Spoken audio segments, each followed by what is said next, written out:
dan akan menghentikan setiap kegiatan yang dilakukan FPI karena FPI tidak lagi mempunyai legal standing baik sebagai ormas maupun sebagai organisasi. FPI menjadi ormas terlarang merupakan topik pembicaraan di banyak tempat beberapa saat yang lalu di penghujung tahun 2020.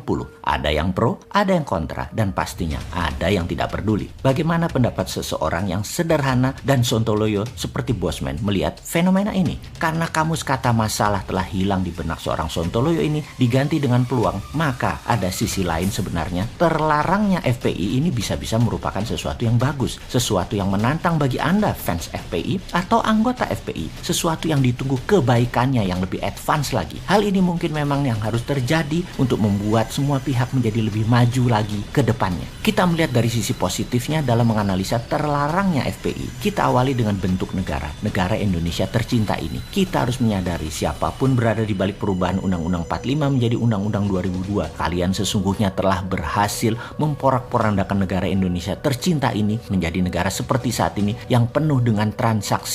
Sungguh, yang sudah terjadi hampir 20 tahun belakangan ini, bernegara selalu tidak pernah stabil, selalu goyang. Karena libido politik berkuasa banyak pihak. Hal ini terjadi karena untuk mendapatkan kekuasaan parlemen menjadi sangat kuat pengaruhnya. Partai politik menjadi pengendali terlalu kuat bernegaranya. Selamat sekali lagi kepada kalian yang melakukan inisiasi perubahan tersebut dan menjalankannya. Sehingga salah satunya hilangnya fungsi musyawarah di sila keempat Pancasila. Juga karena perubahan Undang-Undang 2002 tersebut juga hilangnya pagar pengawal Nusantara yaitu TNI Polri dari parlemen. Sehingga anggota TNI Polri yang sudah tidak bisa memilih suaranya tidak ada juga di parlemen. Ini juga karena Anda yang merubah Undang-Undang 45 jadi Undang-Undang 2002 tersebut. Negara menjadi negara transaksional karena menganut voting right dan popular vote murni. Parlemen dan pemilihan kepala daerah dan kepala negara menjadi tempat transaksi, berdagang, dagang suara, dagang kepentingan. Yang pasti efek ini semua merubah bentuk negara, berubah dari presidensial menjadi parlementer. Oke, mungkin banyak yang tidak setuju dengan pernyataan Bosman ini, bahwa bentuk negara saat ini adalah dari presidensial berubah menjadi parlementer. Namun izinkan saya menjelaskan dari sisi lain, yaitu dengan threshold 20% untuk pemilihan calon presiden, itu adalah ciri parlementer, di mana parlemen dipilih dulu, mengendalikan dulu, baru bersama-sama mencalonkan presiden. Kalau suara mereka lebih dari 20% di parlemen, mereka bisa mencalonkan sendiri calon pemimpin mereka. Di sini calon presiden sangat terseleksi karena harus melalui mekanisme partai. Calon bagus tak berpartai, tidak ada akses masuk ke partai dan tidak mau negosiasi kepentingan partai, ia akan terus menjadi di luar sistem bernegara parlementer ini. Kalau tidak ada yang 20% partai mendapatkan suara parlemen, maka partai bergabung, berkonsolidasi sehingga calon bisa dipasangkan dan diajukan. Pemilihan yang parlemen terlebih dahulu dan presiden menggunakan threshold jumlah parlemen adalah ciri bentuk bernegara parlementer, parlemen pengendali. Jadi versi Bosman, bentuk pemerintahan Indonesia saat ini sejak 2002 adalah parlementer. Sehubungan dengan hal itu, dengan kekuatan pendukung yang fanatik serta kuat, maka saudaraku FPI yang sekarang ormasnya menjadi terlarang, saya atas nama pribadi mengajukan usulan, jangan buat FPI ormas lagi ke depannya. Jangan buat ormas front ini front itu lagi. Ini peluang berikutnya lompatan Anda para pejuang